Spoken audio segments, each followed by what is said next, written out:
બહુ રસપ્રદ વિસ્તારમાંથી આપણે પસાર થઈ રહ્યા છીએ. બહુ રસપ્રદ ટ્રાન્ઝિશન છે આ સમયનું, સંબંધોનું અને વ્યવસાયનું. સંબંધોનું એટલા માટે કે જો એ આ ટેકનોલોજી સાથે કદમ નહીં મિલાવે, જો એ આટલો સમય પોતાના વ્યવસાયને નહીં આપે, તો એ વ્યવસાયમાં ક્યાંક પાછળ પડશે. અને જો એ આટલો સમય એના વ્યવસાયને આપશે, જો એ સતત એના વ્યવસાય સાથે જોડાયેલા રહેશે, જો સતત અપડેટ થતા રહેશે, જો સતત મહેનત કરતા રહેશે, તો એના પરિવારમાં ક્યાંક કશું ખૂટી જશે. આખો દિવસ તમે તો ત્યાં જો છો. આવું બહુ શાંતિથી પત્ની કહી શકે. અથવા જો પત્ની આ પ્રકારની એમ્બિશિયસ હોય, ટેકનોલોજી સાથે જોડાવા માંગતી હોય, બહુ મહેનત કરતી હોય, તો એણે પણ આ સાંભળવું પડે છે. આજથી થોડા વર્ષો પહેલા સુધી સ્ત્રીની કારકિર્દી એવો શબ્દ કોઈએ સાંભળ્યો જ નહોતો. ડોક્ટર, એન્જિનિયર હોય. અમારે મારો એક મિત્ર છે વત્સલ પટેલે કે અમારે આખી એન્જિનિયરિંગ કોલેજમાં 3 છોકરીઓ હોય, એટલે 3 જ છોકરીઓ આખી બેચમાં હોય, બાકીના છોકરાઓ જ હોય. આજે એન્જિનિયરિંગ કોલેજમાં અડધો અથવા 60% છોકરીઓ છે. સિવિલ એન્જિનિયરિંગ કરે છે છોકરીઓ, ઓર્થોપેડિકમાં જાય છે છોકરીઓ. પહેલા ઓર્થોપેડિક એ પુરુષોનો વ્યવસાય હતો. કોઈને એ દિશામાં કશું કરવાનો રસ જ નહોતો. સ્ત્રીઓ જનરલ સર્જન હોય જ નહીં એવી એક માનસિકતા હતી. હવે સ્ત્રીઓ જનરલ સર્જરીમાં જવા માંગે છે, કરવા માંગે છે. સ્ત્રીઓ માટે ઓફથલ્મોલોજી હોય, ઇમરજન્સી ના આવે, ગાયનેકોલોજી સિવાયના વિષયો જેમાં ઇમરજન્સી ના આવે સ્ત્રીઓ કરે. આવા ટ્રેન્ડમાંથી નીકળીને હવે there are doctors of every stage and every aspect and every little thing where women want to enter. The every area that men have achieved, women want to go there. Touch, feel, know, achieve, prove, and why not? So આને યુદ્ધ તરીકે જોવાને બદલે, અથવા આને સમોવડા થવાની એક ખેવના તરીકે જોવાને બદલે, અથવા આને હરીફાઈ તરીકે જોવાને બદલે, આવતીકાલની પેઢી આને એક નવા બદલાવ તરીકે જુએ છે. આજની પેઢીને હજી આમાં કશેક સમોવડા થવાની ગંધ આવે છે. આપણે આવતીકાલના લોકોને જોઈએ, યંગ છોકરાઓને, તો એટલું એ લોકો પાસે ફ્રેન્ડશિપ વિશેનો જે ખ્યાલ છે એ કદાચ આપણે અચીવ જ નથી કરી શકે. આપણે મારા દીકરાને જ છોકરીઓ આવતી જતી હોય, 18 વર્ષનો છે અને અવર જવર કરતી હોય દીકરીઓ, બધી બીજી એની બહેનપણીઓને હું એમ કહું કે આ તારી ગર્લફ્રેન્ડ છે કે શટ અપ, જેટલી છોકરીઓ ઘેર આવે એટલી ગર્લફ્રેન્ડ થોડી હોય. આ આખી વાત સાથે જો આપણે જોડાઈ શકીએ તો નવી પેઢી પાસે કેટલું બધું છે આપવાનું. પ્રામાણિકતા છે, પૂર્ણપણે ચોખ્ખા છે એ લોકો. સિગરેટ પીતો હોય અને તમે એકાદ વાર એને પૂછી નાખો કે હે દીકરા સિગરેટ પીએ છે, સમટાઈમ્સ, આવું કહેતા એને સહેજ પણ ક્ષોભ નથી થતો, કારણ કે સત્ય બોલે છે. જે લોકો 40-50માં છે એ આખી પેઢી દંભ સાથે ખૂબ જલ્દી જોડાઈ. એ પેઢીમાં શરાબ, સિગરેટ ખરાબ છે એવી એમને ખબર હતી, અને છતાંય એ એક્સપ્લોર કરવાની એમને ઈચ્છા હતી. એટલે સંસ્કાર અને સુખ, સંસ્કાર અને સાહસ, સંસ્કાર અને સગવડની વચ્ચે ક્યાંક એ પેઢી ઝૂલતી રહી. મમ્મી પપ્પાને ખબર ના પડવી જોઈએ કે આપણે દારૂ પીએ છે. મમ્મી પપ્પાને ખબર હોય જ. આ દુનિયાના કોઈ મા બાપ એવા નથી કે જે એના છોકરાને ઓળખે નહીં. એ બિચારા એમની ગરિમામાં તમને કંઈ પૂછે નહીં, અને તમે તમારી દંભમાં એમને કંઈ કહો નહીં, ને બધું તેરી બી ચૂપ મેરી બી ચૂપ ભીનું સંકેલીને વાળીને મૂકી દેવાનું. પણ બાકી એકચ્યુઅલી બધાને બધી ખબર જ હોય છે. મજા એ છે. અને હવે આજની પેઢી છે કે જે તમને એમ કે પૈસા પછી આના આટલામાં થોડી સનબનમાં થાય, બિયર જ ત્યાં તો 250 રૂપિયાનો હશે. હું એવું માનું છું કે આજની પેઢી સાથે કામ પાડવું હોય ને તો આપણે પણ એટલા નિખાલસ, એટલા પ્રામાણિક, એટલા શુદ્ધ થવું પડશે. આપણે આપણા છોકરાઓને એવું કહીએ છીએ કે તું સાચું બોલું તને માફ કરી દઈશ. આ પહેલું વાક્ય આપણે એને કહીએ. જો બેટા, મમ્માને બધું સાચું કહેવાનું, પણ જો એને ભૂલમાં તમને એમ કહ્યું કે મેં આજે સિગરેટ પીધી, બેટા સિગરેટ તો કઈ પછી જે ત્યાંથી શરૂ થાય, એને સાચું બોલ્યા પર અફસોસ કરાવીને જ છોડીએ આપણે.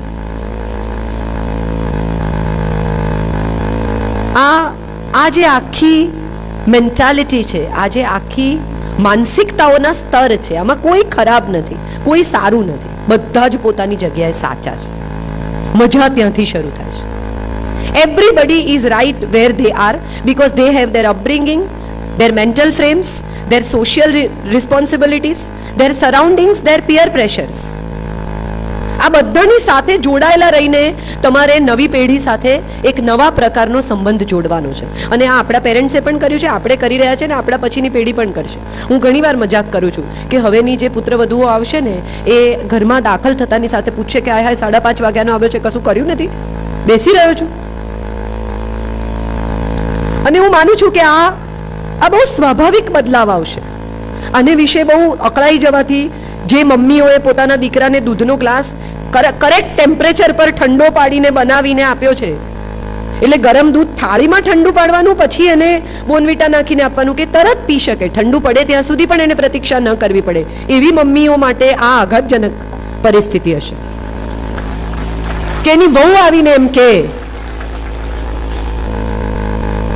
એની વહુ એક મારા પોતાના કઝિન એનો દીકરો પરણ્યો કેનેડામાં અને ઉત્સાહથી અહીંથી ગયા અને એટલા આનંદથી આમ, કારણ કે એમના પત્ની નથી, મારા ભાભી નથી, સો હી થોટ કે હવે તો હું પાછો જ નહીં આવું ને ફ્લેટ ભાડે આપી દીધો ને બધું અહીંથી સંકેલીને કેનેડા ગયા અને 3 મહિને પાછા આવી ગયા. સો આઈ વોઝ વન્ડરિંગ કે શું થયું એમ, એટલે કે ઘરમાં બહુ ચડ્ડી પહેરીને ફરે તો આપણાથી તો કંઈ જોવાય, પણ એ ભૂલી ગયા કે ચડ્ડી પહેરેલી એમની વહુ એમને ગરમ ગરમ રોટલી જમાડતી હતી. આપણી માન્યતાઓ કેટલી ગૂંચવાડા ભરેલી છે એ બહુ અગત્યનું છે. વહુ શું પહેરે છે એ અગત્યનું છે કે વહુ કેવી છે એ અગત્યનું છે. એને જે ગમે તે પહેરે, એની અંદર એ ઇમોશન છે કે ભાઈ આ અમારી સાથે રહે છે, એમને ગુજરાતી ખાવાનું ફાવે છે, તો સાંજના એક ટાઈમ એ છોકરી નોકરી કરતી કેનેડામાં 30 માઇલ ગાડી ચલાવીને પાછી આવીને પણ તમારે માટે ગુજરાતી રાંધે છે. Isn't that important? Or what is she wearing is more important. How are we looking at things? So probably all we need to do is clean our glasses and look at life little differently. એક પતિ પત્ની રોજ અગાશીમાં બેસીને પોતાની ગેલેરીમાં બેસીને ચા પીએ અને પત્ની રોજ કે આ સામેવાળા છે ને બહુ ગંદા કપડાં ધુએ છે. એ જ સમયે સામેવાળાની પત્નીનો કપડાં સુકવવાનો અને આ બહેનનો ચા પીવાનો, એટલે રોજ કે આ યાર આ બાઈ કપડાં કેવા ગંદા ધુએ છે. પછી એક દિવસ એ લોકો ચા પીતા હતા અને પેલા બેને કપડાં સૂકવ્યા અને આમણે કહ્યું કે જો આજે કેટલા સરસ કપડાં ધોયા છે. એટલે પતિએ હસીને કહ્યું કે મેં આજે કાચ સાફ કર્યો છે. હું માનું છું આટલું જ અગત્યનું હોય છે, કાચ સાફ કરવા પૂરતું. સામેવાળા કેવા કપડાં ધુએ છે એની સમજ આપણા કાચ કેવા છે ને એના ઉપર છે. કુદરતને પણ એકની એક વસ્તુ નથી ગમતી, એ પણ પાંદડા ખેરવી નાખે, નવા લઈ આવે. રોજ એકનો એક સૂર્યોદય થાય છે. તમે ગઈકાલે જોયો તો એવો જ સનરાઈઝ આજે મળશે, ગઈકાલે પડ્યો તો એવો જ વરસાદ આજે પડે છે. ખરી ગયેલા પાંદડા જ્યાંથી ખર્યા છે ત્યાં જ ફરી આવે છે, જેવા ખર્યા છે એવા આવે છે. મોરના પીછા ખરી જાય તો એટલી જ સંખ્યામાં એવા જ પીછા ફરી આવે છે. કુદરત પોતે જ કેટલો બધો બદલાવ માંગે છે. તો પેઢી દર પેઢી બદલાવ આવે અને નવી જનરેશનને નવી રીતે તૈયાર કરીને હાઈટેક જનરેશનને તમારા સુધી મોકલે છે. એ કેટલી ઇન્ટરેસ્ટિંગ વાત છે. એક ગૂગલની એડ બહુ સરસ આવે છે. બાળક જન્મે અને તરત જ ઓનલાઈન જાય છે. મને બહુ ગમે છે એ એડ. તમે આજના છોકરાઓને પૂછો ને કે બેટા ફલાણું પિક્ચર ક્યાં ચાલે છે, હું આજે પણ અમદાવાદ મિરર શોધું છું ને મારો દીકરો તરત આમ કરીને હું મિરરમાં જોઉં એ પહેલા મને કે હજી હું મિરરમાં શોધી શકું એ પહેલા એના ફોન પર મને 6 થિયેટર કે એના 12 શોઝ કે એનું ફલાણું કે એનું આ. આપણે ફરિયાદ એવી કરીએ છીએ કે નવી પેઢી વાંચતી નથી. એ નથી વાંચતી એવું નથી, એ એના ફોન પર ન્યૂઝ વાંચે છે. એ છાપા નથી ખોલતી, વાત સાચી. એ પુસ્તક નથી ખોલતી, વાત સાચી. પણ એની પાસે આપણાથી વધારે ઇન્ફોર્મેશન છે, એ પણ એટલી જ સાચી વાત છે. અને જેની પાસે પુષ્કળ માહિતીનો ભરાવો છે એને શું શીખવી શકાય એ આપણે બહુ અગત્યની વાત સમજવાની છે. એને સિલેક્શન શીખવી શકાય. એની પાસે ઇન્ફોર્મેશન તો છે જ, એને તમે ઇન્ફોર્મેશન નહીં આપી શકો. એક કઠિયારો હતો ને રોજ લાકડા કાપવા જાય તો એને ખબર જ છે કે કઠિયારો તો એની જોબ છે એટલે લાકડા જ કાપે ને બીજું શું કરે. એ થોડી કુક છે તો રેસ્ટોરન્ટમાં જઈને રસોઈ કરે તો કરેક્ટ, એને ખબર છે કે આની જોબ શું છે. 3 વર્ષના બાળકને ખબર છે કે કોબલર કોણ છે ને ધોબી કોણ છે ને આ સ્મિથ કોણ છે ને ફલાણો કોણ છે. So he is very clear in his information is very clear. All we can teach is to bifurcate the information, the utilization of information, and how and where that information can help him or her. That's what probably we can teach the child. એને જે information ખબર છે એ જ information તમે એને website પર ફરી એકવાર બતાવો કે જો કેન્સરમાં આવું થાય હવે પી સિગરેટ, જે આપણે નથી કરતા. આપણને હજી ભાષણ આપવામાં જ મજા આવે છે. એક પતિ એક ભાઈ રાત્રે 2-2:30 વાગે ચાલીને જતા હતા, પીધેલા હતા, એટલે પોલીસે એને રોક્યા અને એને કહ્યું કે અત્યારે ક્યાં જાય છે? એટલે પેલા કહ્યું કે દારૂબંધી પર ભાષણ સાંભળવા. એટલી નમ્રતાથી એને કહ્યું. એટલે પોલીસે એને કહ્યું કે અત્યારે 2:30 વાગે રાતે કોણ ભાષણ આપે? તમારે સાંભળવું છે? તમે પણ ચાલો, મારે ઘેર છે.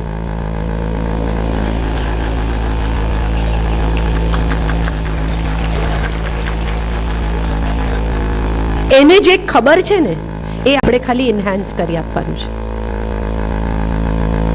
આપણે જ્યારે નાના હતા ત્યારે બહાર જમવા પેરેન્ટ્સ લઈ જાય તો ઢોસો મળે, સેન્ડવિચ મળે, ભેળ મળે, બહુ બહુ ફેન્સી જગ્યા હોય તો પિઝા મળે, વાત પૂરી થઈ. એની બહાર કંઈ હતું જ નહીં, પાવભાજી મળે. આજનું બાળક બહાર જમવા નીકળે ને તો Chinese, Lebanese, Japanese, veg, nonveg, ફલાણું ઢીકણું, એની પાસે એટલું ઓપ્શન છે. અને એ ફૂડ માટેના જોઈન્ટ્સના પણ અલગ અલગ ઓપ્શન છે. આટલી મોટી પસંદગીની વિશાળ શ્રેણી જેની પાસે છે, એને તમે જ્યારે પસંદગી કરતા શીખવી દેશો ને ત્યારે એ બાળક એની જિંદગીમાં કદી ભૂલ નહીં કરે. આપણે એને પસંદગી કરતા શીખવવાનું છે. ખરેખર માણસ પાસે એટલું જ હોય છે વિકલ્પ. તમે વિચારી જુઓ અત્યારે તમારી જિંદગી વિશે, તો જ્યારે જ્યારે તમારી સામે સવાલ આવ્યો, કે જ્યારે જ્યારે તમારી સામે ગૂંચવણ આવી, કે જ્યારે જ્યારે તમારી સામે એક સમસ્યા આવીને ઊભી રહી, ત્યારે તમારા હાથમાં શું હતું? વિકલ્પ. This side or that side. એ પ્રણય સંબંધ તૂટવાથી શરૂ કરીને, પ્રણય સંબંધ બાંધવાથી શરૂ કરીને, લગ્ન કરવાથી શરૂ કરીને, ક્લિનિક શરૂ કરવાથી શરૂ કરીને, નોકરી કરવાથી શરૂ કરીને, છૂટાછેડા લેવા સુધી તમામ જગ્યાએ તમારી પાસે માત્ર વિકલ્પ હતો. અને એ વિકલ્પ સાથે જોડાયેલા પરિણામ હતા જેને તમે એસેસ કર્યા, મેં પણ. અને એસેસ કરીને આપણે એ સમયનો યોગ્ય વિકલ્પ પસંદ કર્યો, ઉપલબ્ધ રીઝનિંગ સાથે, ઉપલબ્ધ પરિણામની માહિતી સાથે. That's what we have done all our lives. એ પરિણામો વિશેની જેટલી માહિતી આપણી પાસે હતી એના કરતાં નવી પેઢી પાસે વધારે છે. હું આમ કરીશ તો આમ થશે એવી એને ખબર જ છે. આ એવી પેઢી હવે આવી રહી છે કે જેની પાસે એક અદ્ભુત વિશાળ શ્રેણી જ્ઞાનની છે, સમજ આપવાની છે. પિતા પાસે અનુભવ હોય છે. એ અનુભવ તમે બહુ આનંદથી એને આપવા જાઓ કે જો બેટા આમ કરીશ ને તો આમ થશે. આઈ નો.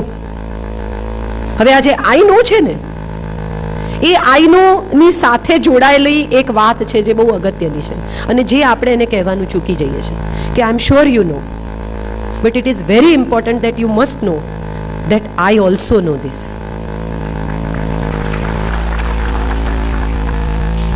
આપણે બધા જ આપણા માતા પિતા પાસેથી શું મેળવ્યું એવો સવાલ જો ખરેખર આપણે આપણી જાતને પૂછીએ તો આપણી પાસે બે જ વસ્તુ છે, એક સમજ ને એક સંસ્કાર. સંપત્તિ, સગવડો તો બધા માતા પિતા પોતાના બાળકને યથાશક્તિમતી આપે જ છે.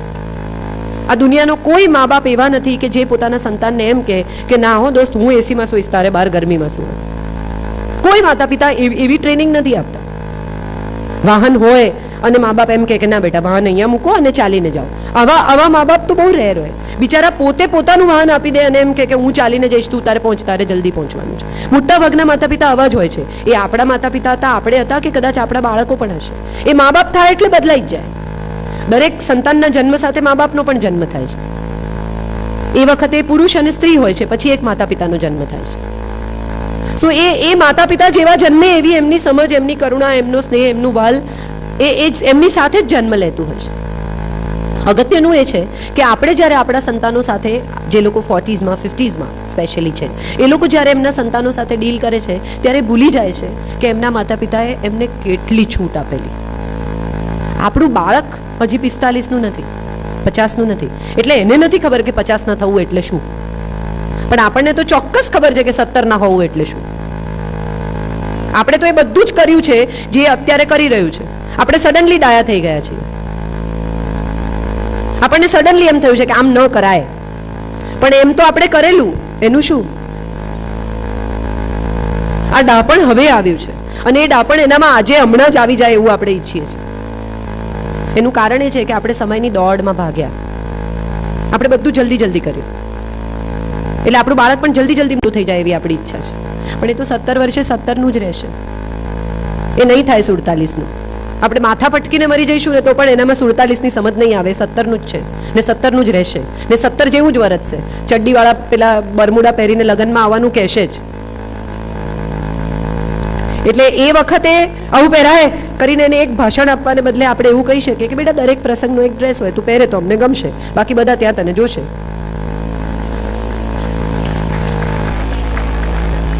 આમાં સમસ્યા એ છે કે આપણે બાકી બધું જ કહીએ છીએ, જે કહેવાનું છે એ નથી કહેતા.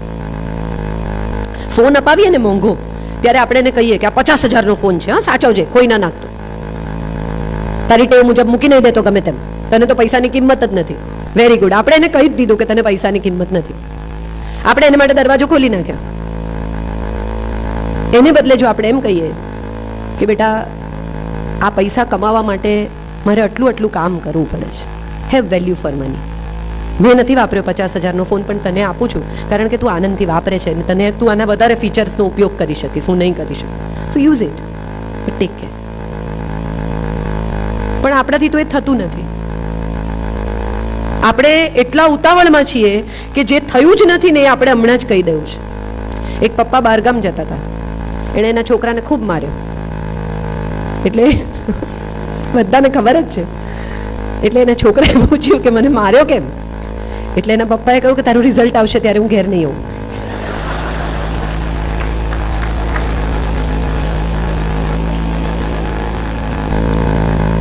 This is what we are. Think about it. I'm just putting a thought to the entire generation which is આજ બાળકોને જો તમે રિસ્પોન્સિબિલિટી આપો, જવાબદારી જ નથી લેતો, પણ તમે આપી જ નથી. મમ્મી 2 વ્હીલર લઈને બ્રેડ લઈ આવે પણ એમ ન કહે કે બેટા તું બહાર જાય છે તો બ્રેડ લેતો આવજે, અને ન લાવે તો એકલી ભાજી ખાય, અથવા એને પૂછવાનું કે હું રોટલી કરી આપું તને, તું લાવ્યો નહીં, તને પાઉં લાવવાનું કહેલું બેટા. બડબડ કરતી મમ્મી એકલી જાય.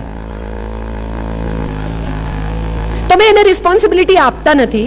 રિસ્પોન્સિબિલિટી આપ્યા પછી એટલી પ્રતીક્ષા કરવાની આપણી ધીરજ નથી કે લાવે છે કે નથી લાવતો, અને ન લાવે તો એકવાર સફર કરે, કરવા દો, એમાં શું વાંધો. પાઉં વગર ભાજી ખાશે તો કોઈ આજ સુધી મર્યાના કિસ્સા મને ખબર નથી.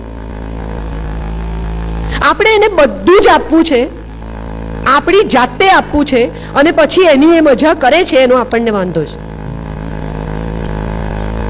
Think about this. એ એટલા માટે વાંધો છે કારણ કે આ મજા આપણે નથી કરી. 17 વર્ષની ઉંમરે આપણે આમ પૈસા નથી વાપર્યા, એ વાપરે છે, પણ આપણે ભૂલી જઈએ છીએ કે આપણે જ આપ્યા છે. આપણા અભાવો, આપણી અંદર રહેલી બાળપણની એ સ્મૃતિઓ, આપણી અંદર રહેલી ટીનેજની એ તકલીફો ક્યાંક ને ક્યાંક જાગીને પાછી આવે છે, અને આપણા જ સંતાનને મજા કરતા જોઈને આપણને થાય છે કે બોલો કેટલા જલસા કરે છે. પણ કરે જ ને, તમે જ કરાવો છો. તમે નહીં અપાવો તો એની પાસે ગાડી ક્યાંથી આવશે? પછી એ ગાડી લઈને રાત્રે 11 વાગે બહાર જાય ત્યારે આપણને વાંધો પડે. પણ આપણે આપી, હવે એ વાપરે છે, એ બેની વચ્ચે કંઈ નથી. આ ટીવી નથી કે રિમોટ કંટ્રોલથી ચેનલ બદલાય. આ સંતાન છે, એને એની પોતાની માન્યતાઓ છે, પોતાની ઝંખનાઓ છે, પોતાની ઈચ્છાઓ છે, પોતાની બુદ્ધિ છે, એની પાસે એની પોતાની માહિતી છે, એનું પોતાનું ઇન્ટેલિજન્સ છે, ને આપણાથી થોડું વધારે છે. એ પણ સ્વીકારી જ લેવાનું. એક તરફથી આપણે એને ખખડાવીએ કે મને તારાથી વધારે સમજ પડે છે, હું તારી માં છું, અને પછી નવો ફોન આવે ત્યારે આપણે ગરીબડા થઈને એની પાસે જઈએ કે મને આ શીખવને.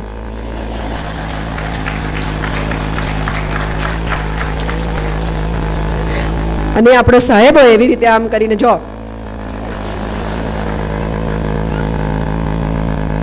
This is where the fun comes in. હવે આ જ બધી વાતો જે આપણે અત્યારે હસીને કરીએ છીએ એની પાછળ જાઓ અને તમારા ઘરમાં થયેલા પ્રસંગોને યાદ કરો, અને આ દરેક વખતે આપણું ઇરિટેશન કેટલું હતું એ યાદ કરો. આપણે કયા સૂરમાં એની સાથે 5:30 થી તો ડિસ્કશન શરૂ થાય. મિનિમમ ડેસિબલ ત્યાંથી શરૂ થાય. પહેલી બૂમ જે આપણે એને એક આજે મારે એક બહુ અદ્ભુત સજેશન અહીંથી આપવું છે. જે લોકો યુટ્યુબ સાથે જોડાયેલા હોય અથવા ટેકનો સેવી હોય એ બધા પાર્લે પટેલ નામના એક દીકરાને, છોકરો છે નાનકડો, એને જોજો. એણે એક ગુજરાતી મધર ઉપર વિડીયો કર્યો છે. He is an American boy, Gujarati American. Please watch that video and I think what he says is so interesting and so very true and real, connecting straight away to the mothers of today's generation. બહુ સુંદર. પાર્લે પટેલ કરીને એક છોકરો છે, young, 17, and what a video it is. એ દરેક મમ્મી પહેલી બૂમ પાડે ને, ચાલો બેટા 8:30 થયા, ત્યારે સૂર એટલો મીઠો હોય અને 3 મિનિટ પછીનો જે સૂર હોય ને એમાં તો ટક ટક ટક ટક સૂર બદલાઈ જાય. અને એને ખબર જ છે હવે કે આ ડેસિબલ પર જ્યાં સુધી અવાજ ના આવે ત્યાં સુધી મારે ઉઠવાની જરૂર નથી.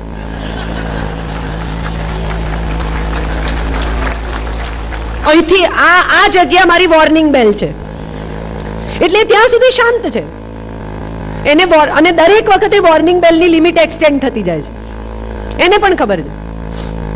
એ ઘરેથી નીકળતી વખતે આપણને કહે છે હું 11 વાગે આવી જઈશ, એટલે એને ખબર જ છે કે આપણે 11:30 થી પહેલા તો એને ફોન નહીં જ કરીએ, એટલે અડધો કલાકનો માર્જિનલ ટાઈમ તો એને ખરીદ્યો. આ બધું એને આપણે જ શીખવીએ છીએ. એને બદલે એને આપણે પૂછીએ કે કેટલા વાગે આવીશ, એટલે સપોઝ એમ કે 11, તો આપણે એને કહીએ કે તારી આઉટર લિમિટ 11:30 બેટા, હું ફોન નહીં કરું. અને આ સૂર એટલો બધો દ્રઢ હોય, એટલું વજન હોય કે તમે માતા પિતા છો એ વાત એને વગર કહે સમજાઈ જાય. પ્રોબ્લેમ એ છે કે આપણે મિત્ર થવું છે અને માતા પિતા પણ થવું છે, પણ એ ક્યારે એ રોલ બદલવાના છે એની સમજ આપણે કેળવવાની છે, એણે નહીં. દોસ્તી આપણે કરવી જ છે એની સાથે, આપણે એની સાથે સતત માતા પિતા નહીં રહી શકીએ એની આપણને ખબર જ છે, પણ એ સૂર ક્યારે બદલાવી નાખવાનું ને એ સૂર એને ઓળખતા શીખવાનું, એ આપણે એને શીખવવાનું. મહેમાનોની સામે જ્યારે આર્ગ્યુ કરે ત્યારે માતા પિતા ચૂપ થઈ જાય, મહેમાનના ગયા પછી એને સમજાવે, ચીડાય, બૂમો પાડે. એને બદલે આપણે મહેમાનની સામે જ એને એવું કહીએ કે આપણે ખરેખર આ લોકોની હાજરીમાં આર્ગ્યુ કરવું છે બેટા, વિલ યુ લાઈક ઇટ? મને ખાતરી છે કે આ સૂરમાં પૂછાયેલા સવાલનો જવાબ આપ્યા વગર એ સંતાનની જેમ વર્તીને ત્યાંથી જતો રહેશે અથવા જતી રહેશે. આપણે જ્યારે આપણા બાળક સાથે વાત કરીએ છીએ ત્યારે આપણે દલીલમાં ઉતરી પડીએ છીએ, અને દલીલમાં ઉતરી પડીને આપણે એવું પુરવાર કરવાનો પ્રયત્ન કરીએ છીએ કે આપણે લોજિકલી સાચા છીએ, એને કન્વિન્સ કરવાનો પ્રયત્ન કરીએ છીએ. કેટલીક વસ્તુઓમાં એ કન્વિન્સ નહીં થાય એવું સમજીને લાસ્ટ વર્ડ આપણો હોવો જોઈએ એવું કહીને વાત પૂરી કરતા આપણે શીખવાનું છે, એણે નહીં. અને મને ખાતરી છે કે આ ટ્રીટમેન્ટ અથવા આ પ્રકારનું વર્તન બહુ જ અગત્યનું છે એઝ પેરેન્ટ્સ. એને 3 વર્ષના બાળકને આપણે એના ટી-શર્ટ પસંદ કરવા લઈ જઈએ છીએ કે તો એના કપડાં જાતે જ પસંદ કરે ને આપણને કેટલું ગૌરવ છે એનું, પણ જ્યારે એ એની કરિયર પસંદ કરવા જાય ત્યારે આપણને બહુ સમસ્યા થાય છે. એમાં આપણને સે જોઈએ છે. એ ના પાડે છે મને સાયન્સ નથી લેવું, એ પેન્ટર થવા માંગે છે, પણ આપણે એને અલાઉ નથી કરતા. અને પછી જ્યારે એ અમુક રીતે સાયન્સમાં ભણતી વખતે ટીવી જોયા કરે, ભાગે, એ પરિસ્થિતિથી છટકવાનો પ્રયત્ન કરે ત્યારે આપણે એને ફરી એકવાર એ એમ્ફેસિસ કરીને કે તારે આમ જ કરવું જોઈએ, ના એવું નહીં થાય, એવું નહીં થઈ શકે. કરિયર ઓપ્શન્સ હવે આપણે પાસે હતા એના કરતાં ઘણા વધારે છે, અને એ ઓપ્શન્સ એને ખબર છે, આપણે એને આપવા નહીં પડે. એ ઓલરેડી નેટ પર જઈને યુનિવર્સિટીઝ શોધી ચૂક્યો છે, એણે નક્કી કરી લીધું છે કે એને ક્યાં જવું છે. તમારે માત્ર એક ફેસિલિટેટર તરીકે એની મદદ કરવાની છે, તમારે એને ગાઈડ કરવાનું છે, તમારે એને પ્રોવાઈડર અને પ્રોટેક્ટર તરીકે હેન્ડલ કરવાનું છે. તમે ઓનર નથી. આ જમીનનો ટુકડો નથી કે પ્લાન પાસ કરીને જે ઈચ્છો એ બાંધી શકે. બહુ અઘરું છે.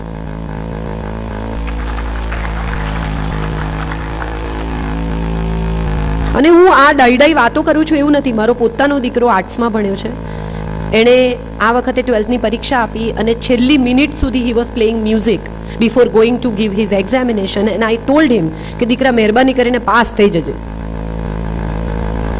હા ઓકે. અને હું બધાને એક જ જવાબ આપું છું. મને બધા પૂછે કે કેવા ગયા એના પેપર્સ, ત્યારે હું બધાને એક જ જવાબ આપું છું કે એ એમ કે છે કે સારા. આનાથી વધારે હું કંઈ કરી શકું એમ જ નથી. હું ગમે તેટલું મને આવડતું હોય ફિલોસોફી કે સાયકોલોજી કે ઇકોનોમિક્સ, હું એને બદલે જઈને નહીં લખી શકું. શફી ઇનામદાર જેમની સાથે હું કામ કરતી, હંમેશા એમ કહેતા કે એક્ટર છે ને તમારા કંટ્રોલમાં રિહર્સલ સુધી જ રહે. એકવાર પડદો ખુલે ને પછી તમારે પણ ઓડિયન્સમાં જ બેસવાનું છે. સો પડદો ખુલે છે જ્યારે તમારું બાળક ટીનેજમાં આવે છે, ત્યારે પડદો ખુલી જાય છે. એ જાતે એક્ટર છે, એ જાતે પોતાના નિર્ણયો કરશે, એને જેમ કરવું હશે એમ કરશે. અને તમે જો નહીં કરવા દો તો સંઘર્ષ થશે. અગત્યનું એ છે કે એને શું કરવું એની પસંદગી એને શીખવું. અગત્યનું એ છે કે right choice with reasoning, with the repercussions of what he chooses or the results of what he or she chooses, એ એને સમજાવવાની આપણી માતા પિતા તરીકે ફરજ છે. એનાથી વધારે કંઈ થઈ શકે એમ છે જ નહીં. ભૂલી જાઓ. અને સૌથી અગત્યની વાત અને છેલ્લી વાત, આપણા પેરેન્ટ્સ સાથેના ગઈકાલ સાથેના સંબંધો. એના વિશે મારે ટૂંકી વાત એટલા માટે કરવી છે કે એમની સાથેના એક જ સંબંધ હોઈ શકે, અને એ છે થેન્ક યુના, આદરના સંબંધ. માતા પિતા વૃદ્ધ થઈ રહ્યા છે અથવા થઈ ગયા છે, એમણે તમારી સાથે શું કર્યું અથવા એમણે તમારી સાથે આમ કર્યું અથવા તમને આમ વાંધો પડ્યો અથવા આમ થયું અથવા તમને આમ ન કરવા દીધું ને આમ કરવા દીધું તો સારું થાત, આ બધું જ હવે બદલી શકાવાનું નથી. બદલી શકાય એમ છે તો આપણા માતા પિતાની અને આપણી આવતીકાલ. એમને કંઈ આપી શકાય એમ છે તો સમય. આ સિવાય એમને કંઈ જોઈતું પણ નથી. તમારા પિતા માટે તમે સારામાં સારા શૂઝ લઈ આવશો તો એકાદ વાર તમને ખુશ કરવા પહેરશે, પછી એમના કમ્ફર્ટના જ શૂઝ ફરી પહેરી લેશે. તમે એમના માટે સારામાં સારો સૂટ લઈ આવશો અરમાનીનો, તો પણ તમને ખુશ કરવા માટે એકાદ વાર પહેરશે. એ પછી એ પેન્ટ શર્ટ જે એમને કમ્ફર્ટેબલ ધોયેલા અમુક પ્રકારના લીસા હશે એ જે પહેરશે. એમને વસ્તુઓમાં રસ જ નથી. એમને સારામાં સારો સિનિયર સિટીઝન મોબાઈલથી આગળ એ કંઈ વાપરી શકતા નથી. એમને જોઈએ છે તો એક જ વસ્તુ, અને એ છે સમય. એમની સાથે બેસીને એક સાંજ જો અઠવાડિયામાં વિતાવી શકો તો મને લાગે છે કે તમે એમને ઘણું બધું આપી રહ્યા છો. ઘણી બધી વાર એવું લાગે છે કે બહુ બોલે છે યાર, એકની એક વાત ફરી કરે છે. હા, એવું લાગે છે, પણ એમની પાસે એકની એક જ વાત વાગોળ્યા સિવાય બીજો કોઈ ઉપાય નથી. હવે એમની આવતીકાલમાં બીજું કંઈ છે નહીં. સો એ એકની એક વાત કદાચ આપણે ફરી સાંભળીએ તો એમાં આપણે તો ઘસાઈ જતા જ નથી.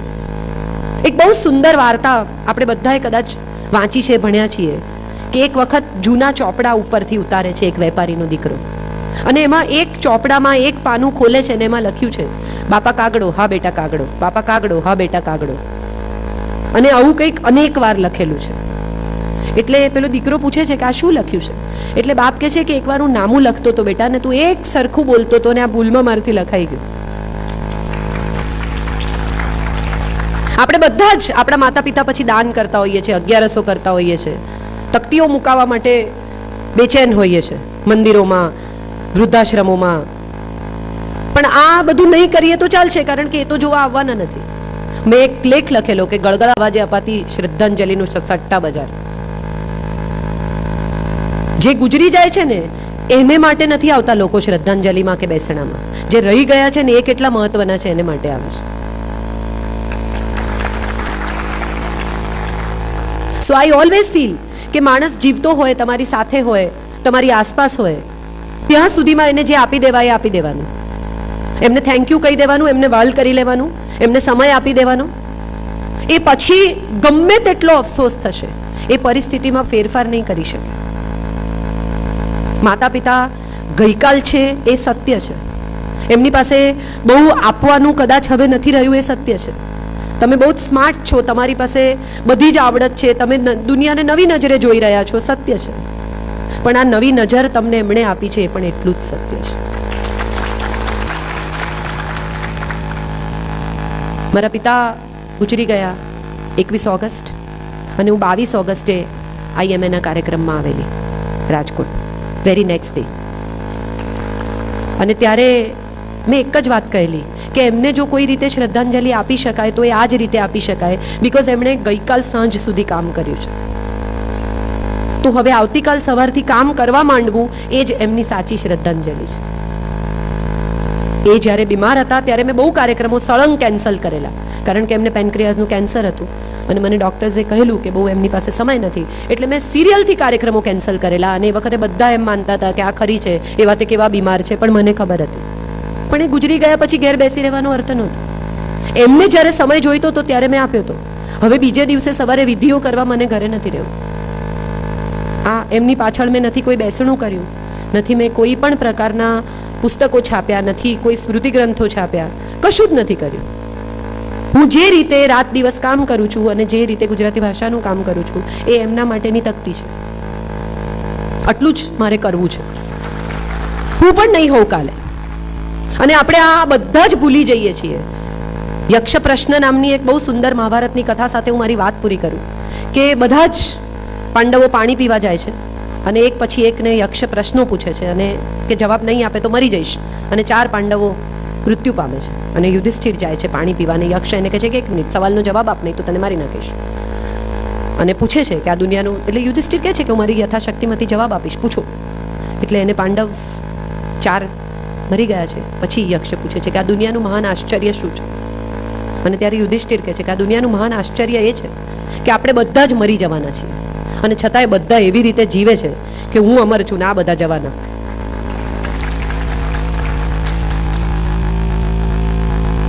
મૃત્યુ નિશ્ચિત છે, એના કારણો જુદા જુદા હોઈ શકે, પણ જો જવાના જ છીએ તો જે જઈ રહ્યા છીએ એને બહુ જ ભાવભરી વિદાય આપીએ, એટલું તો કરી જ શકીએ. જેમની ટિકિટ કન્ફર્મ થઈ ગઈ છે એમને કમસે કમ સ્ટેશન સુધી એવી રીતે લઈ જઈએ કે ખૂબ આનંદથી જાય એમની જર્નીમાં. તો કદાચ એવું બને કે આપણે જ્યારે જઈશું ને ત્યારે આપણને થોડા મૂકવા આવશે. આમાં બહુ કંઈ કરવાનું નથી.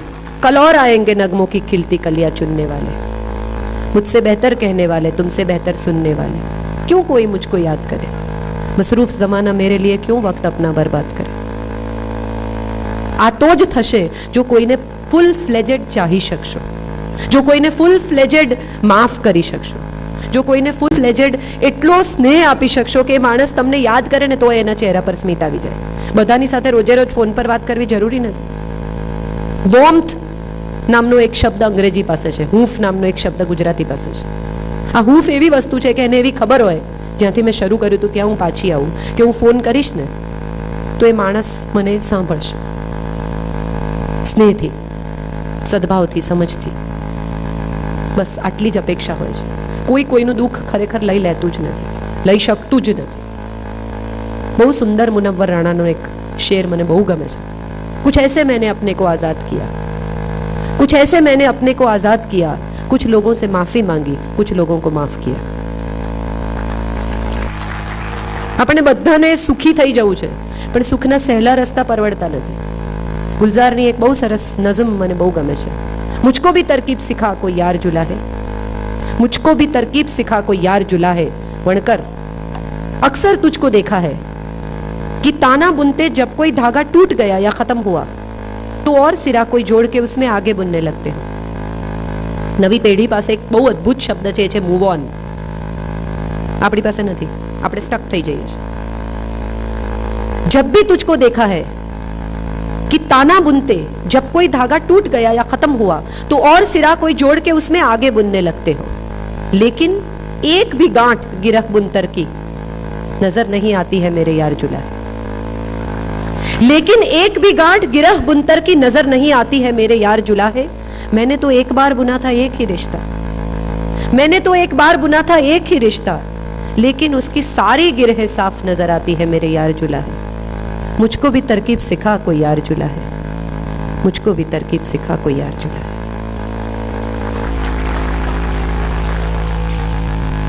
આપણા વડીલોને, આપણા માતા પિતાને, આપણા ગુરુજનોને સ્નેહ અને સમય આપી શકાય, આપણા સંતાનને સમજ અને સંસ્કાર આપી શકાય તો હું માનું છું આપણી જોબ પૂરી થઈ.